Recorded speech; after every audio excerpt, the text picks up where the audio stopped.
That's funny. Welcome in, everybody, to another episode of 410 Sports Talk. I'm James Haskell, along with my co-host Glenn Martin, and DK, of course, in the background. Man, Glenn, so much to talk about today in this episode. I cannot overstate that. I mean, goodness gracious, right? Yeah, this was a huge day in Ravens history. Of course, had their end of the season presser. Both John and Eric DaCosta answered questions for roughly 47 minutes. But before they took the stage on their for their presser at 2:30, they released a statement as an organization. And so I'm going to put that statement up right now because that's how the news started. Welcoming everybody, by the way. What's up, Killer One? What's up, Kevin Johnson? What's going on, Big Nick? Cakes Mitchell Yeah, it's changed been a his minute, I profile feel like. picture. I Yeah. almost didn't recognize him. What's going on, Rafa, Carla? Appreciate you guys coming out. All right, so let me put the screenshot up here. All right, cool. So I'll just read it as you guys can follow along. This is a statement from John Harbaugh on Greg Roman. He says, Greg has led the development and success of a record-breaking offense in Baltimore for several seasons. He's a tremendous football coach as well as family man and person. Greg devised and led our offense to no fewer, than 26 historical NFL and franchise achievements. He established an identity for our offense. We are grateful for Greg's great work and abilities, and we wish him and his wonderful family the utmost happiness going forward. So, the organization is moving on from Greg Roman as their offensive coordinator. Actually, isn't it the case that Greg Roman is moving on from the Baltimore Ravens, Glenn? I guess you could say that. However you want to spin it, there'll be a new individual leading our offense, and I know that is making a lot of fans in Baltimore very happy, Jimbo. It is, Glenn. It also, I think, look, folks, I was a fan of parting ways with Greg Roman. I finally said it's time.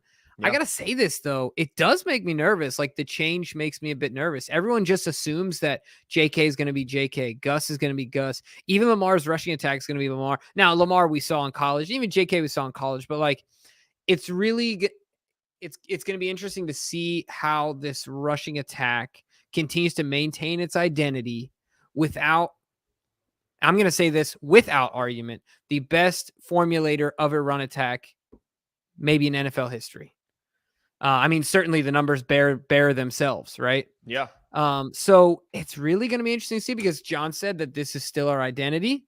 Mm-hmm. We've established identity. He even said that in the quote there. Yeah. But so it's not going to change.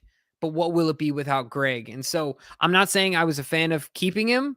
I think it was time, but I also am cognizant of the impact that he did have. I don't think everything was Greg's fault at the end of the day. Look, Greg's very last showing, his quarterback outplayed Joe Burrow. Yeah. Right? And that was a backup quarterback too. Yeah, exactly. So all I'm saying is that I wish him the best. It's not all ill will out of me. No. And I really hope we can come out better on the other side. Yeah. I mean, look, this is Greg. It was time to move on. Yeah, there's no doubt about it. It was time to move on. However, I also can sit back and realize that Greg Roman brought the greatest offense to the Ravens that the franchise has ever seen, and it wasn't even close. Now, of course, Lamar Jackson was a huge part of that too, amongst the other guys, but you can't hide or hide the fact that Greg Roman was our offensive coordinator when we had the #1 offense in football and had the unanimous MVP under center. The closest we came to #1 in the history of this franchise, I believe, was 9th. That's a massive improvement. So this franchise has never seen an offense as explosive, as talented as what Greg Roman orchestrated here over his time. And even in his down years, was still, ranked higher overall as an offense than some of many years here in Baltimore before he got here. So I certainly I recognize and appreciate what he's done here, but there's also no doubt that it was time to move on. There was no way the Ravens were going to be able to attract any potential free agent signings. It was starting to remind me of how the Browns have been drugged through the media for so many years that no quarterback in their right mind would have ever signed there as a free agent unless you give them the most ridiculous guaranteed contract in the history of the league.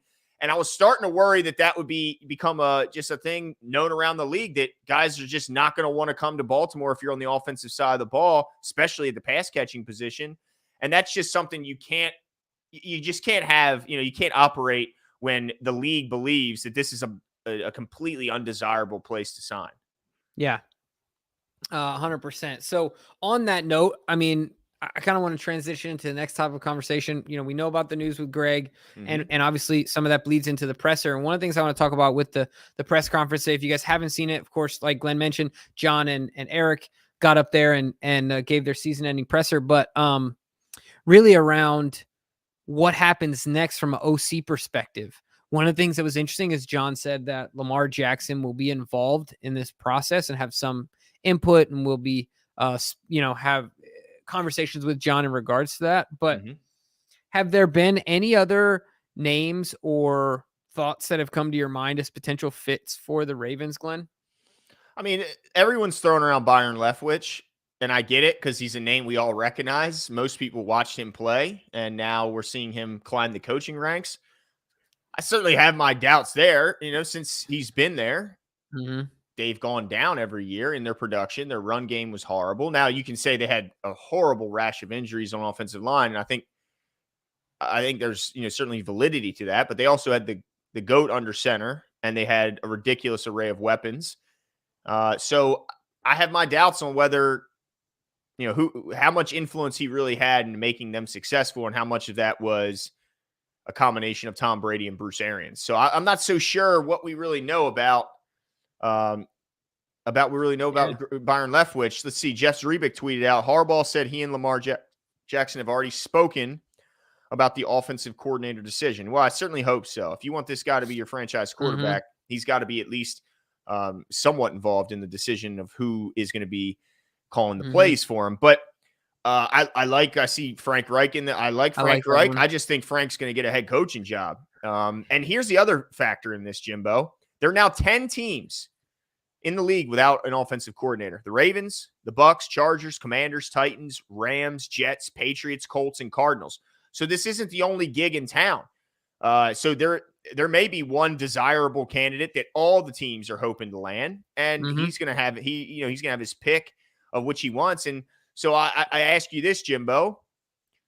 I'll put the tweet up now so you can see it and you can kind of evaluate it. But do you feel if you had to rank the desirability of the Ravens offensive coordinator position? Now, I'll say this: John says it's one of, if not the most desirable job in the world right now. So he certainly thinks it's big time. But as you can see from Shefty's tweet there's quite a bit of teams that are looking for the same position. So where do you rank the Ravens as far as desirability? Yeah. Well, and really quickly to add to this, Glenn, we're not even counting in this list the teams, as far as I can tell, that are on like a head coach search. That will probably I don't see the Broncos on here. Good right. point. And so that's another one where they're look, anyone that's getting a new head coach is also going to get a new coordinator. Yeah. Right. Now, if they're a built-in coordinator themselves, they'll probably get an unknown guy to be the coordinator. Yeah. But 9 times out of 10, at least there's going to be an offensive coordinator position open. So as far as attractiveness, so the Ravens for me are in the top 3. I'll tell you the ones I don't like. I obviously don't like the Commanders. I don't like the Titans. The Rams, you're a clipboard holder. But you could learn under McVay and maybe see it that way and springboard that into another job. I'm not a big fan of that one. The Patriots, I don't like. Ugh. The Colts, I don't like. So I don't really like the Bucks. I don't like because Brady is foreseeably gone and they're an aging team. So I see it really comes down to the Ravens, the Chargers, and the Cardinals for me. And so I can understand anyone's argument for wanting to play or wanting to coach in LA for the Chargers, but you're always going to be second fiddle in LA by a long shot. And really third fiddle. Everybody bows down to the Lakers, right? It's just the way that it goes. But man, I'm really trying hard not to be biased here. And I think the Cardinals, my caveat there would be that Kyler Murray has kind of shown a bit of some character flaws and had open arguments on the sideline with his head coach and things like that. And the Ravens, we don't know if Lamar Jackson is going to be the quarterback. So if I'm being and Kyler's hurt. yeah, exactly. And Kyler, it was ACL, right? Yeah, I mean, there's no way Yeah. he starts the year, So right? yeah, exactly. And non-contact injuries back. So I'm just gonna say, man, I hate doing this, but I'm gonna say Chargers 1. Because if not, Okay. I'm gonna get destroyed. Ravens 2. The Ravens would be 1, and it wouldn't be a contest if Lamar Jackson was under contract. He's just not under contract. That's all I'll say. Well, I mean, the Chargers there's no Yeah, they got shame weapons in on admitting weapons that on they have, weapons. yeah, I mean, they got a young franchise quarterback that looks like he's got all the talent in the world. Eckler is as good as you get as a 3 I down bet you back. Lamar would be so fun to be an OC for. Oh, he's got to be. I mean, there's really not a ton of limitations Yeah. when you have that It's guy got to in be the like center. playing Madden, right? Yeah, it is. Cakes Mitchell says the fall of the Roman Empire. Yes, it is. And some say it's late. You know, it should have happened Yeah. 1 year sooner. But Yeah. yeah. But Glenn, I'll tell you this. Before we get back to this, we were kind of talking about names, and Frank Reich came up, and one of the gentlemen that has been watching the show for a long time. His name's Mark. He's at Burnsy 1994 on Twitter. He tweets that he mentions this a lot. He brought up somebody interesting. Yeah, I've been talking about Clint Kubiak. Mm-hmm. So he's bringing up another Kubiak, Clay Kubiak. Oh, there's a Clay. There's a Clay Kubiak, and he is the Damn. assistant. He is the assistant quarterback coach for the 49ers. Oh, so he's been learning under Shanahan. This is only his first year. That's the only thing. So I'll tell you, Kubiak is the assistant quarterbacks coach. He served previous to that as the defensive quality control coach in 21. How old is he? Yeah, he's not old. I mean, if you looked at him, He's probably younger than us, Jimbo. Maybe younger than you. What is that? What are you, 2 years younger than me? 3. Is it 3? I'll give you his age. Hold on. All right. Let's see. He's 35. Damn it. But so not a ton of experience, but so you're right. He's probably younger than me and older than you. Damn it.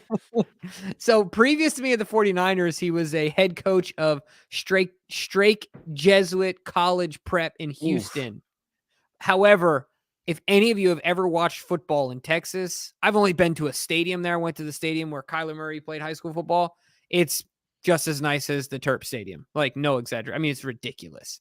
So I realize it's high school. All that being said, it's Texas I think this would be a pretty big leap for him. I agree. Yeah, I mean, I like getting off the Kubiak tree and, you know, the Shanahan family, but yeah. So I think that those things are going for him in that everyone's going to be pulling off Shanahan's tree this year. Everyone. Yeah. Because he's done so much with what his third quarterback, right? Yeah.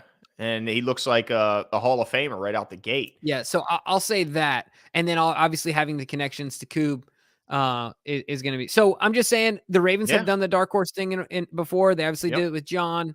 So keep your eyes out there for him as well. Yeah, I think this is certainly a desirable job. My only thing is, if you're an OC, do you come in and go, well, not that you wouldn't want the job, because I'm sure if you're applying for it, you'll take the job whether Lamar's here or not. But wouldn't you want to know? Like, I don't know. It just seems like it'd be a tough thing to come in and have a presentation prepared when you don't know if Lamar's going to be under center or not. I think that could make things complicated. But yeah, I mean, this is a job that's certainly desirable, and I think they're going to have their pick of plenty of applicants. Steven says, list in order of priority. Well, this is interesting priority. He says quarterback room, O-line room, defensive line room, then sign Lamar, then what? No, I think he's asking us to. Oh, okay. All right. Yeah. Well, OC, I guess we can list as number 1. No. Well, sign Lamar is number 1. Okay. All right. Lamar.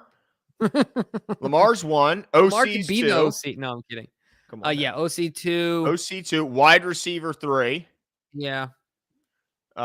Let's see. Cornerback. I'm not even going to worry about the other ones, because if we can do those 3, like, all the other stuff is gravy.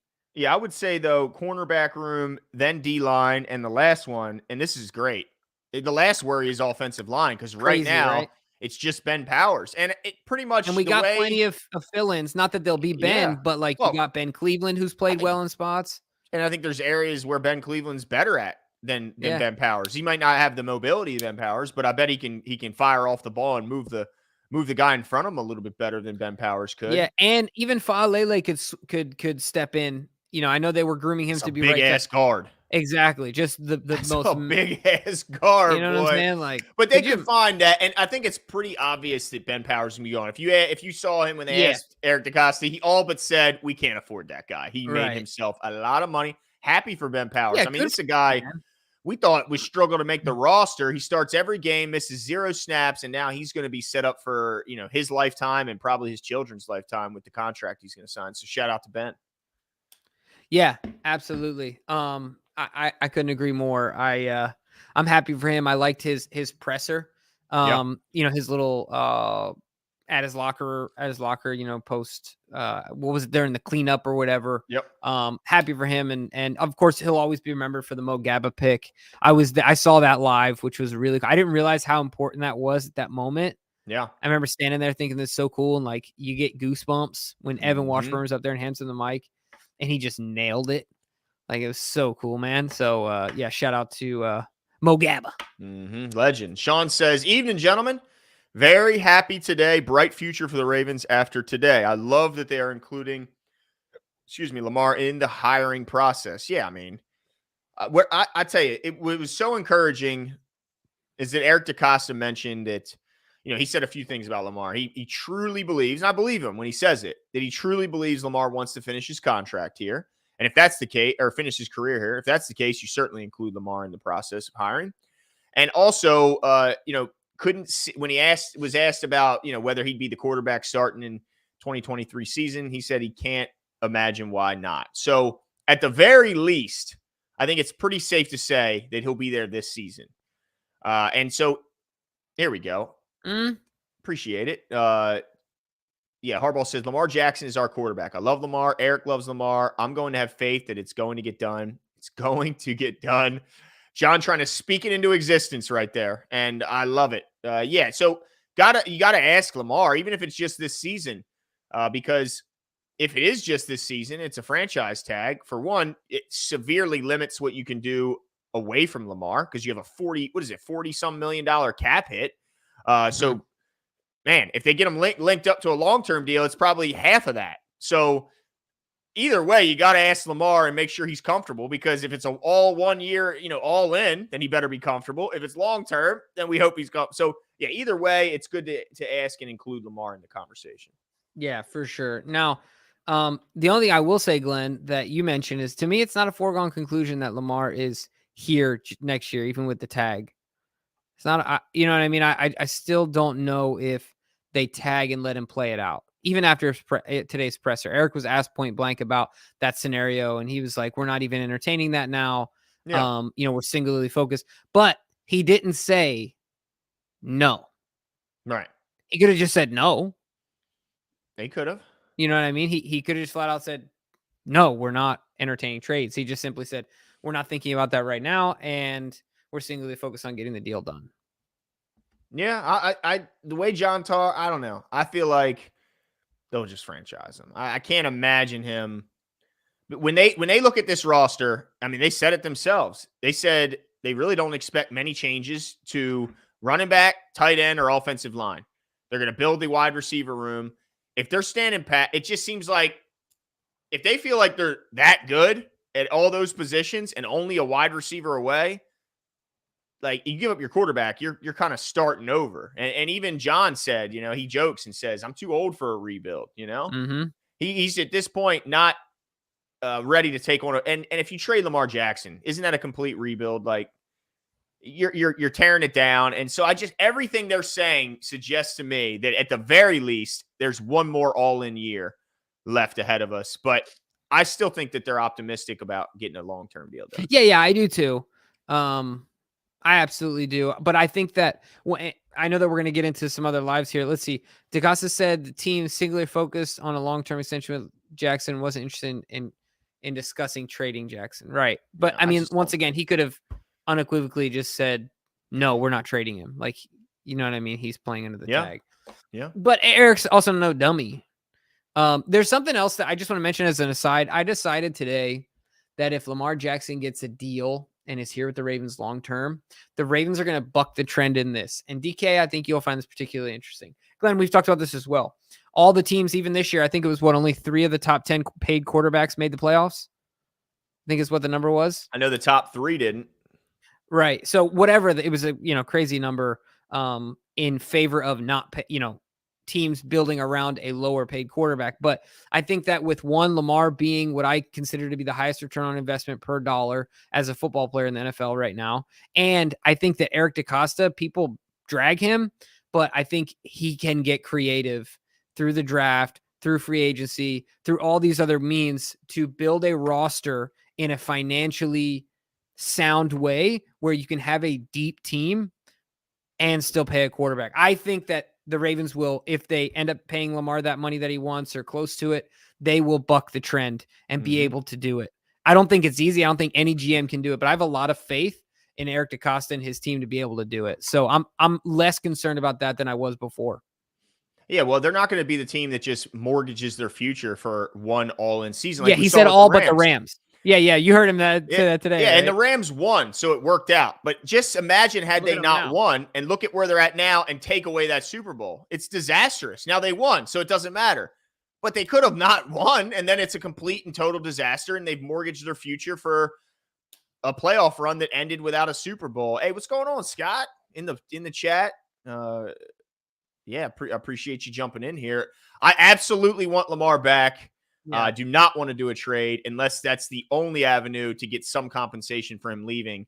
And they just can't come to an agreement. Steven says, what do you think is the biggest dark horse problem we'll need to clean up this year?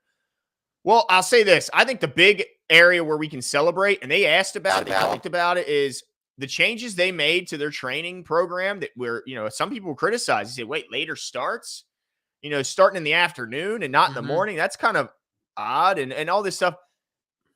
Got to give them credit. It's worked out really, really, really well. Knock on wood. Most of their injury issues were stuff from last season that kind of carried over into this year. We saw that with the JK cleanup surgery and all that stuff. But I mean, how many soft tissue injuries do you remember from this season? Yeah, not very many. And there's only one guy getting off-season surgery. Obviously, he says a record for their franchise. Who do you think it is? It's a cleanup, so I got to imagine. It's a cleanup? No, but that's what it usually is some sort of cleanup. Like they'll have like 4 guys that need to get something cleaned up, scar tissue. So I'm guessing it's probably a guy who's had surgery in the past who's older, but that's pretty much like every vet in the NFL. It's like that doesn't narrow it down too much, but yeah, I don't know who it is, but the fact that they have one guy, that is insane. Like that is so encouraging going into next year, because when all you're doing is rehabbing, how can you get better? Yeah, you're just worrying about getting your knee. You're not worrying about technique. How can you?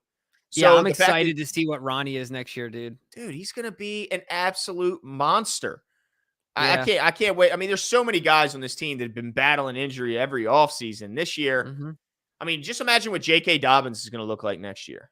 Like, imagine what Gus Edwards is going to look like next year. Right. Speaking of which, I just want to mention that as well. One of my takeaways was, sometimes, dude, I tell you what, I don't want to make enemies with local media, but sometimes the afternoon guys on 105.7 really. Dude, they are the most negative, salty. It's like, why are they even on?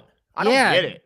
Yeah, it's so frustrating. I can't even listen, dude. I turned. They brought up all of the players that went rogue, right? So who was it? It was Orlando Brown wanted out, or Hayden Hurst wanted out. Orlando Brown wanted out. That was the order, right? It was Hayden first, and then Hollywood, and then Orlando, and then Hollywood. And they're like, is JK going to be next? Is JK going to be next? And you heard John, who said he sat down with JK. It was the next day, the Monday after. They had, JK was eating breakfast and John was coming in the office. And they talked it over, and that was it. It's over. At the end of the day, JK wanted to win and wants to win and wants to be a part of winning, and feels like he can contribute more. You can't be mad at the guy for that. I'm sorry.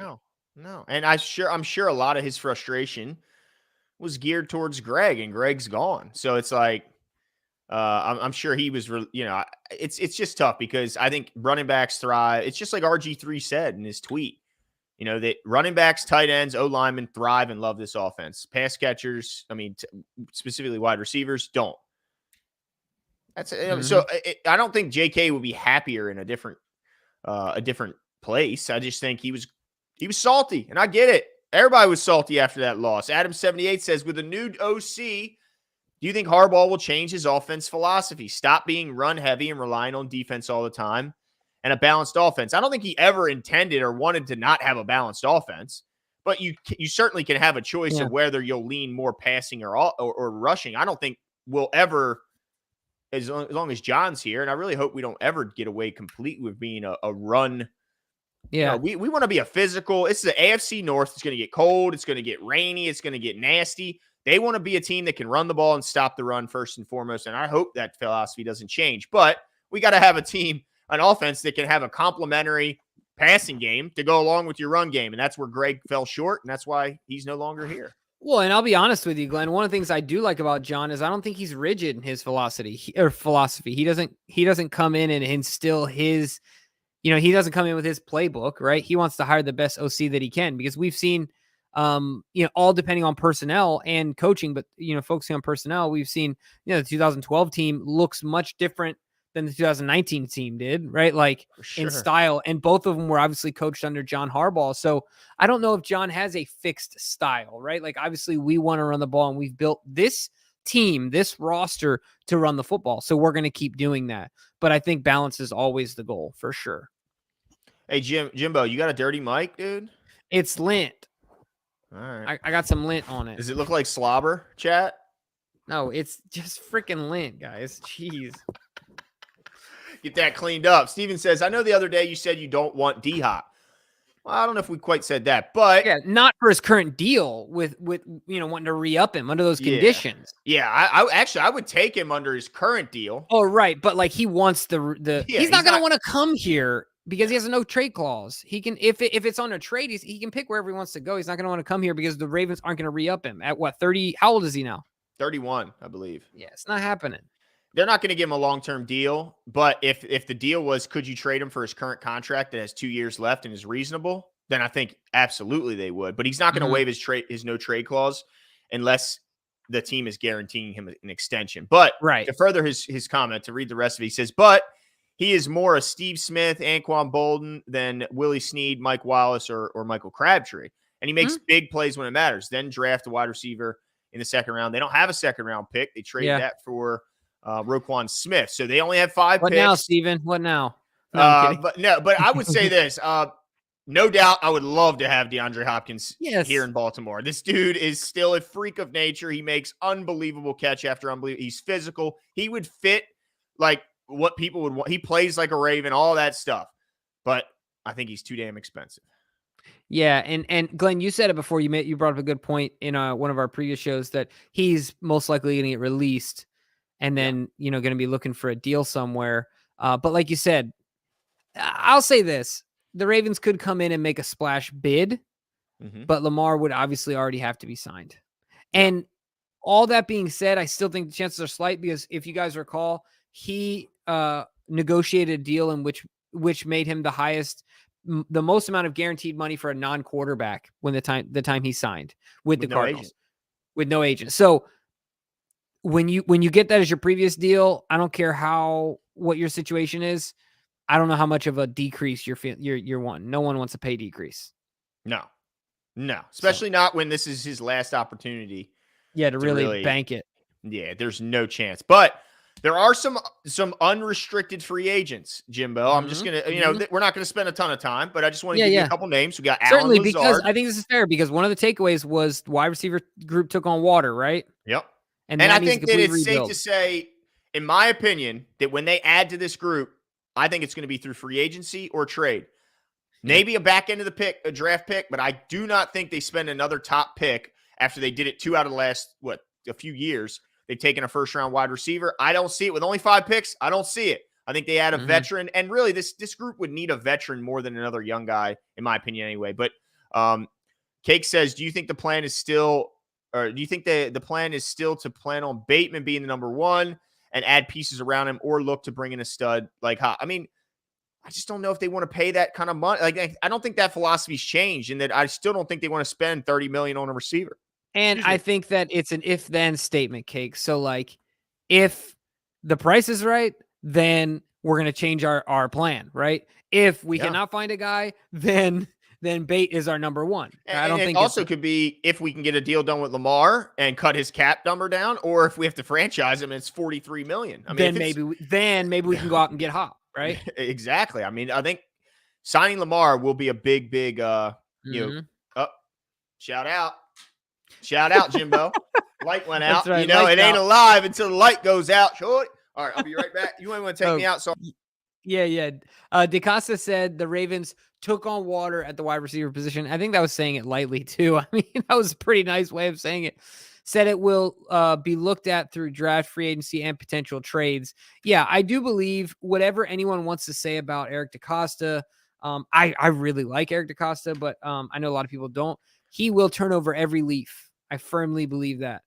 So I'm looking forward to seeing how they kind of rebuild this. But Glenn, you had some names yeah. in mind. So get me excited, dude. All right, so there's a few of them here. I can give you the guys they could possibly trade for, and Let's then do I the got unrestricted first. Yeah. all right, unrestricted. We got Alan Lazard from the Packers. Mm-hmm. He's I a don't good blocker. know He is. yeah, well, he can catch a little bit. No, yeah, but I mean, like, yeah. Go ahead. We got your guy Juju. Mm. Yeah, I like him though. I like Juju. You know, I don't like the antics. He burned us once. That's true. So he won't be here. You're right. That's a good point. If you burn us, typically we don't want you anymore as a front office. Darius Slayton from the Giants, big play threat. Had some injury issues, but he's possibility. DJ Shark. All right, I like that one. Big guy.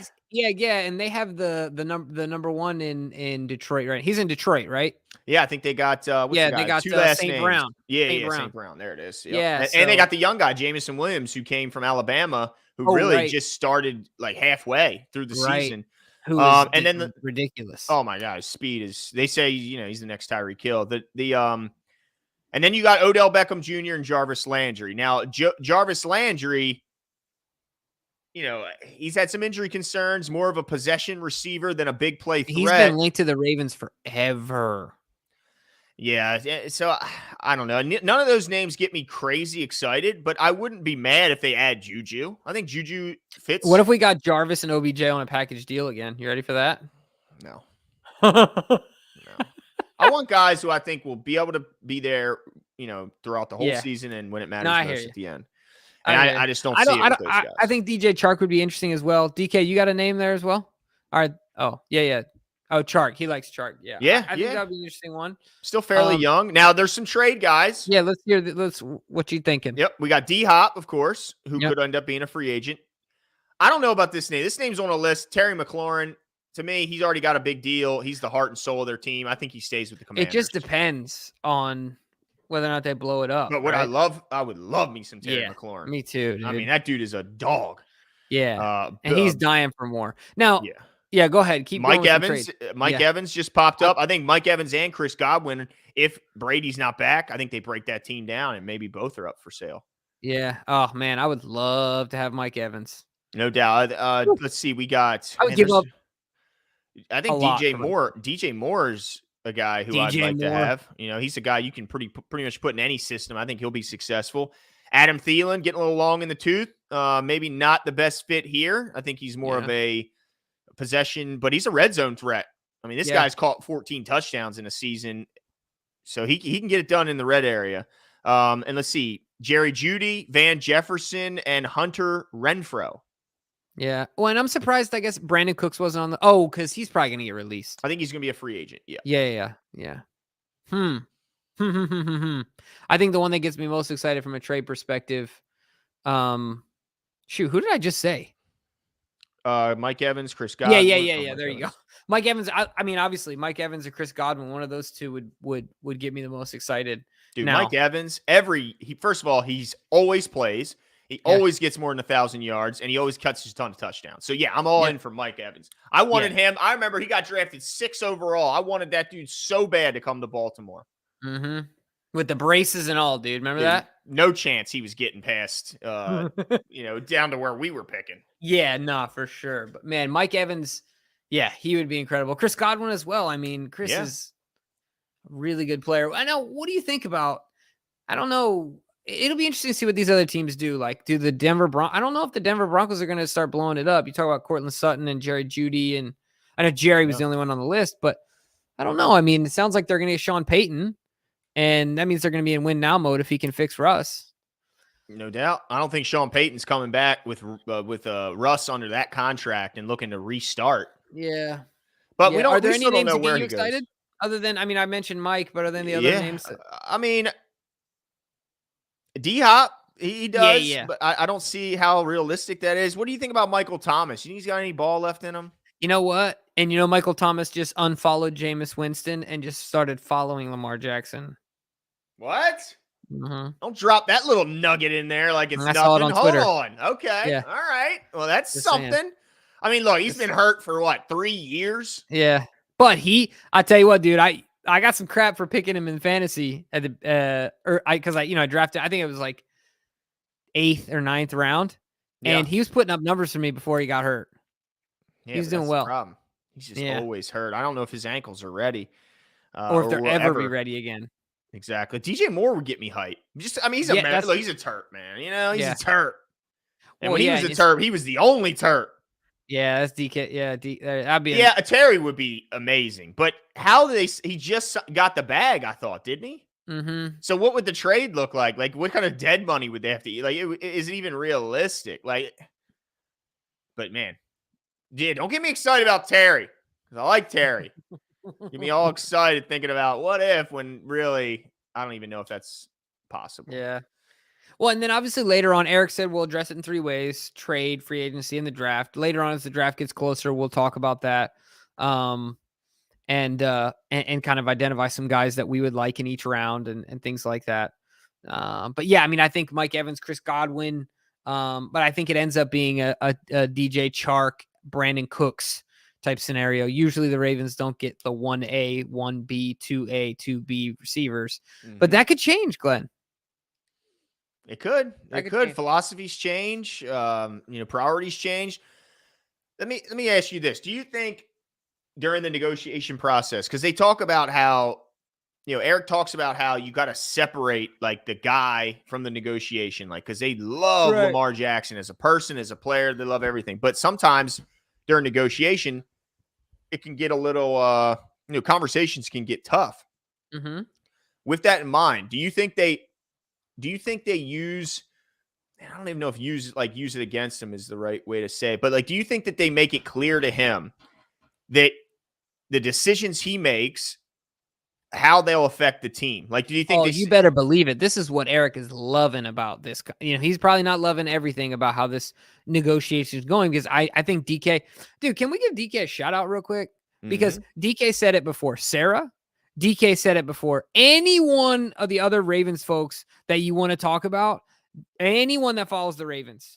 DK corrected the national media as soon as it was out there when it comes to the total guarantees that the Ravens offered Lamar Jackson. He did. So shout out to Daniel Kunimoto for doing that. Yeah, that's why it's part of the team, bro. Yeah, oh yeah. DK said it first when everybody else was like, "Oh, they only offered him 133 million guaranteed." No, they offered him over 200 million guaranteed, with 133 fully guaranteed at signing. Yeah, at signing. Yeah. So. Yeah, shout out to DK. 6 years, 275, 200 million guaranteed was the offer. And I totally forgot what I was going to say. What was I mentioning? Well, I was going to say, like, how does that, do you think they say this is exactly how it'll affect how we build around you? Right. So I think absolutely. I think that based on some Eric's comments today, he doesn't feel like it's much of a negotiation, which is another thing that DK mentioned, that like, there hasn't been much give and take. Lamar's idea of negotiating is saying, hey, you see that guy? Give me that contract. And there's nothing else outside of that. So Eric is trying to work around that and to do his very best to come to an agreement with Lamar without simply giving him Deshaun Watson's contract. All that being said, one of the things he's certainly doing, because there's no agent, is very clearly telling Lamar, if we do this, we can't do this, this, this, and this. If you want to lead the league in sacks, that's fine. If you want to be under pressure because we can't pay Linderbaum coming up. I mean, think about all these young guys, Glenn. Everyone talks about our young core, right? If we're paying Lamar Jackson out the wazoo, how do we retain a Kyle Hamilton later on? How do we retain a Mark on a second contract? How do we retain the list goes on, right? Tyler Linderbaum or whoever else you want to mention. So yeah, you better believe Eric is in his ear talking about that. Wouldn't you say so? I would think, but I just wonder how real they get in there. Cause like if they are able to come to a deal and they cut his cap number down to 20 some million, then they could flirt with the idea of maybe picking up the 5th year for Pat Queen. Then they could flirt with maybe going after D Hop if they can convince him, to come on this current contract or any of those guys that you talk about. They could do so much more with additional of possibly 20 plus million in cap space for just 1 year. That's like they might be able to say, hey, Ben Powell, maybe we can keep you around. Like it's just, there's a lot. Maybe Marcus Peters. Hey, maybe we can keep Marcus for 1 more year if we can get you. So it's just so many guys. Calais Campbell. I mean, there's so many guys that might end up being, cap casualties if Lamar's cap hit is 43 million. Yep. 100%. I mean, so you better believe that he is. I think if I'm Eric, so this is the only way I do it. DK, put me up on a big screen here. Real quick. Okay. So no, not the solo screen. I don't need all that. But this is what I do if I'm Eric. I literally open up the war room, right? Yeah. And say, Lamar, this is how it works. You have to understand that all of this is how it works. So up on the board, I'm envisioning current cap space, possibilities that we can create more cap, all these scenarios, right? And say, okay, look, this is scenario 1, 2, and 3. If we pay you this is what we lose. If we pay you this is what we lose. If we pay you this is what we. But I think the only way you do this and that it works out because there's no agent is you have to just take him into the belly of the beast. Mm-hmm. You know what I mean? You have to really be an associate with him because agents know all this stuff inherently. But Lamar's still learning all this stuff. This is not his career, right? His career as a football player. So anyway, yes, that was a long-winded way of saying your answer. Yes. DK, sorry about that. You can put that back on screen. Steven says, Eric to Lamar, you said, quote, you said we're going to get a Super Bowl out of me. Believe that. Well, we can't do that. You take all the money. Do you break your promise? Steven, I'm sorry if I'm laughing and that wasn't a joke, but Lamar thinks, yeah, I'm sure he's the type of confident guy that says, well, all you need to do is just give me the money and I'll get us a Super Bowl. And you want your quarterback to think like that, right? Yeah. I mean, I guess that's what they're supposed to say. Everybody thinks they're going to win when they first get drafted, especially. I don't know. I think that he wants to be here. I think the Ravens want him here, but okay, again, a negotiation has got to be give and take. Mm-hmm. Eric said it today. And I think that was a message. Got to be a little bit of give and take here, right? Believe that. Believe that. That's right. Yeah, I mean, you got to have it. And I see people saying the cap is this, the cap is that. The cap is still very real. Mm-hmm. And even especially if it explodes, for the Baltimore Ravens. And even if it explodes, guess what's going to be right behind that cap exploding with it is every single position group is going to be setting new markets. So while the cap explodes, every position will go up. And so it'll end up being the same thing. If you took a pie graph and you cut out, percent goes to this position, that percentage is probably going to still be the same. It's just the number attached to that percentage is going to grow. Yeah. So let's not act like just because the cap grows that all of a sudden they can give all these extra and that money at every position isn't going to continue to climb. Right. Agents are always going to push the envelope anyway. You know what I mean? Yeah. So let me ask you this, Glenn. I think I noticed that, and DK, if you can find a graphic on this, I think they're floating around Twitter, but the odds for where Lamar Jackson will land. Oh, I think the odds on favorite are the Jets. And I think even the Dolphins. If he leaves here. I didn't see the Ravens even on the list. No, I think the Ravens are on. The one I saw, it didn't even have the Ravens on the list. Okay, I think I saw one with the Ravens on it. DK, and we're not number one? No. DK, if you find one with the Ravens on it. If there's a list that's put it this way, if I can bet on the Ravens, I'll bet on the Ravens. Who's the Ravens report? Is it Tony Lombardi? Yeah, the Russell Street report. Russell Street report. Yeah, I think he has one up on his Twitter feed. But either way, Glenn, I think I'm about to push some shekels down on the Ravens.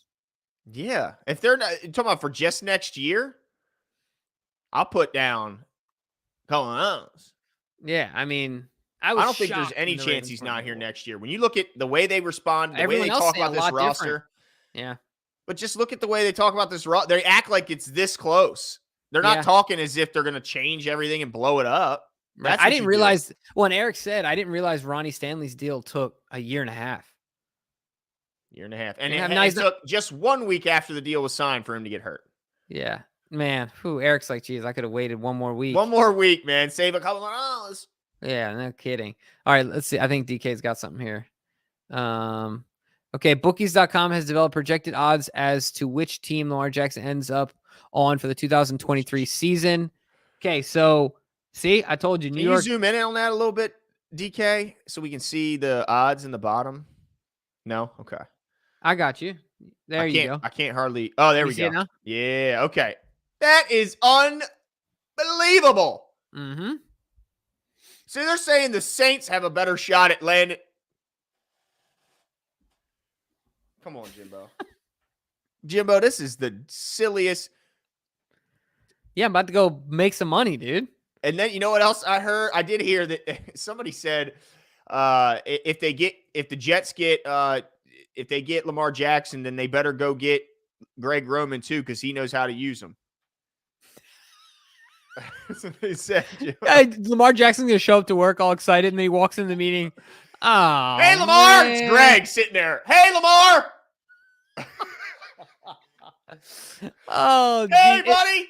it's like when you have a party and you're trying to invite everyone from work except one person, and then all of a sudden, at the party shows up this person, and you walk in and you're, dang it! Like, who told this guy? Yeah, exactly. So does this mean that the Jets are, according to this, have double the chances? If they're plus 250, the odds are double. Their percentage chances is certainly better. Not quite double, but way better. Yeah. Yeah, there you go. Funny seeing you here, Brandon Thompson. That's funny. Oh my god. Oh, that is so hilarious. The fact that, yeah. Anyway, like you imagine, that would be hilarious. I would love to see. It'd be like a candid camera moment. I want to see a hidden camera on Lamar's face and just have Greg sitting there with the back of his head. That's all he sees. That way he can react honestly. Sean says, I also think likely would be great with a new OC. Well, one thing I will say is there's no doubt that the Greg likes to have a lot of tight ends on the field. So let's hope that the next one feels at least similarly or likely might find himself on the sidelines. I know Mark Andrews is going to be playing a whole lot. Yeah. It's Sean, this is no knock or anything like that, but I've noticed people will say, oh, this guy's going to really benefit on a new OC. This guy's going to really benefit on a new OC. This making a strong assumption that our next OC is really competent and like excellent. Yeah. Like Greg was not a slouch. Like, let's not kid ourselves, right? The dude knew how to get the job done. So I think the biggest thing with him is he just didn't practice the passing game enough. Well, and it was the situational stuff that was perplexing, right? So like the red zone stuff, the red zone stuff, the third down stuff, the play clock issues, just situational stuff that was like, man, we are 90% of the way there. Yeah. And just can't get over the hump, right? I just don't get how. Yeah, the play calling. Mm-hmm. Yeah, I just don't understand. Because it was clear if guys are running to the same spot, there's no way that that's part of the scheme. So it just tells me that they didn't work on it enough. Like they spent so much time working on this complex and, ridiculously complicated run scheme that there just wasn't enough practice time to develop a complementary passing game. And to me, it's ridiculous. Because if I saw that was the issue, maybe I'd pull the reins back a little on this complex run scheme and say, let's simplify some of that, make that easier to be taught, quicker to be taught, so we can spend a little more time on this horrific passing scheme we have and make it somewhat complementary. 100%. What other thoughts you got, Glenn? Here we're coming up on the top of the hour, but I want you to make sure that you get everything off your chest that you have as takeaways from this presser. Yeah. So also I do want to quickly shout out. Guys, put it on your calendars. February 5th. It's a Sunday, 8:30, the debut of Bullies of Baltimore. ESPN's Mm, 30 for 30 covering the 2000 Ravens. yes. It's going to be awesome. So February 5th, Sunday, make sure you're there because I'm sure we're going to have a lot to say about it. All right, let's see what else we got here. Yeah, last thing I want to say, sorry, but Greg Roman certainly was no nerd. Greg Roman is a competitive power lifter. Greg Roman's not a nerd. Is it even bad to be a nerd? Like, aren't we all No, it's nerds not in bad. I one mean, way I or think another? nerds, well, they kind of run the world too, right? Like, Well, plus we're all nerds in one way. Like, I'm a I mean, gamer nerd. how I much play better did, games. how much better did marijuana get once the nerds got involved? I mean, they can tinker. They You know can what I tinker. mean? They can Like, get things right. All I'm saying is everyone's a nerd at something. oh, for sure. Absolutely. Like, Like, I play yeah. video games. I'm 35. Like, I mean, some would say Yeah. that's fine. No, I think we all have a little nerdy in us, and that is, Yeah. 100%. oh man, Kodak Black for offensive Oh, gosh. coordinator. Okay, I don't even know. This is the thing. If Kodak Black and yeah, you know what? Never mind. I'm just not gonna touch that. I'm just gonna keep that one to myself. Okay, all right, fair enough. Probably a good decision, Jimbo. But last thing I want to say is, as much as I think it's time for Greg to go, I believe all that. I still want to thank Greg for the time he spent here. Thank him for bringing me the most exciting regular season, certainly in history. Like 2019 is a season I'll never forget. It was the most fun I've ever had watching a football team. Oh, and you got to do a podcast with a pretty cool dude. Yeah, we got to meet DK. It was our inaugural show. That's right. We got to, we got to meet all these nice people who spend all their evenings with us. But what he did for us in 19 is something I'll never forget. Brought our only MVP to the team. Again, I know that Lamar played a big role in that too, but I got to give Greg his credit and where it's due. And he did bring our only number one offense. So I appreciate what he's done. I don't think he'll be without a job very long. I don't know if he'll get, play calling OC duties, but I certainly think he'll be in the NFL at the very least as a run game coordinator. But the final thing I want to ask you, I keep seeing T. Martin's name. What the hell did anyone see from our wide receivers or from our passing game that made anyone think, yep, T. Martin's our guy? Yeah, that's a good point. I think that he is guilty by association on this one, right? He just is. The proximity has made him guilty. So, I thought it was funny. John said we're going to cast a wide net. And then he was like, we're going to cast a wide net. And, we're going to look, I forgot the exact quote, but basically, we're going to look far. And then he said, and close. But like, it was like a footnote, right? Like he was like, oh yeah, I better not like exclude anyone. I think if they hire T. Martin, I'm going to bash my head into the damn wall. What has he shown you? What was his job? They were like, oh, well, he wasn't the passing, he was the wide receiver coach. Even though Keith Williams is like, he was the wide receiver guru of the pros. So I don't know how. And when I was there, Jimbo, you tell me, when you were at practice, when you were at training camp, who was working one-on-one with the wide receivers and who was standing next to the rest of the coaches? Keith, yeah. Exactly. And teased with the coaches, yeah. So it's very obvious. Sweatsuit Keith was out there. Yeah. So I just don't see what anyone saw. Like, what evidence do you have that T. Martin can get the job done? Mm-hmm. Yeah, I have zero. Sure. Yeah. So Sean Pisker says I agree. Sean Pisker says just let Lamar be his own OC and play backyard ball. Yeah, I mean, it'd be fun, but it's a tough thing to do in the NFL, but it would be fun to watch maybe for a play or two. I think there's another one, DK, another super chat up here.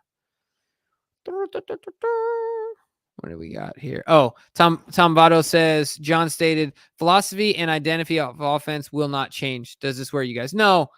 I mean, I think the philosophy is that we run the football. Nothing wrong with that. You know what I mean? The identity is that we're a tough, physical, run, complementary to the run offense. Nothing wrong with that either. Yep. I have no concerns about that. Yeah, neither do I. I think this team's always been a blue collar, tough, hard nosed football team that likes to run the ball and stop the run. I don't think that'll change. Yep. So I mean, not to say the whole entire scheme won't change, because that will. Yeah. Well, then if he did, then what was his job? That's my only thing. Like, what did he do? Because we went to a handful, like we went to multiple practices over like we never saw him doing the one-on-one. Like it was always Keith in the sweatsuit. Yeah. So I don't get. Yeah. So if he was designing plays, that's more of an indictment, don't you think? Yeah. Yeah, that's what I'm saying. Like, Yeah. what area can you go? Well, look how much better this got. Remember There's how excited none. we were when he came in? Yeah, and that's part of the reason why I'm so frustrated. It's Yeah. always that. Right. I have high expectations, just And like then why we're disappointed in guys, how we're hard on certain guys. It's because Yep. I have high expectations, and then he let us all down. So that's why I'm tough on him. I was excited when they brought T. Martin, Keith Williams. Like, wow, look at these guys. They're going to come in. They're going to help Greg in some of his areas where he's a little lackluster. Mhm.